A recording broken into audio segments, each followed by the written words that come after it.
Praise the lord. నేటి శుభవచనము: యెహోవా న్యాయమును ప్రేమించువాడు, ఆయన తన భక్తులను విడువడు, వారెన్నటికి కాపాడబడుదురు. కీర్తనల గ్రంథము 37వ అధ్యాయము 28వ వచనము.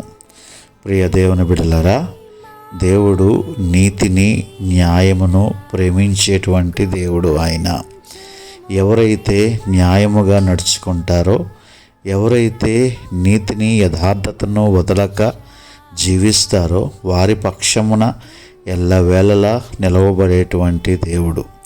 యోబు పక్షమున నిలవబడినటువంటి దేవుడు ఆయన. సాతాను తంత్రముల నుండి విడిపించి రెట్టింపు ఆశీర్వాదాలను ఆయన దయచేసి ఉన్నాడు. ఆయన తన భక్తులను ఎన్నటికీ విడువడు, వారెన్నటికీ కాపాడబడుదురు. ఎందుకంటే దేవుడు వారికి ఆశ్రయముగాను దుర్గముగాను కేడముగాను ఉండి ఎల్లవేళలా వారిని కాపాడేటువంటి దేవుడు. కాబట్టి ప్రియ స్నేహిత, నీతిని న్యాయమును అనుసరించి పరిశుద్ధుడైన దేవుని మార్గములో పరిశుద్ధత కలిగి జీవించుటకు ప్రయత్నము చేయు. దేవుడు నీ పక్షముగా ఉండి నిత్యము ఆయన నిన్ను, నీ ప్రాణమును, నీ కుటుంబమును కాపాడుతాడు. God bless you. దేవుడు నిండుగా నిన్ను దీవించును గాక. ఆమేన్.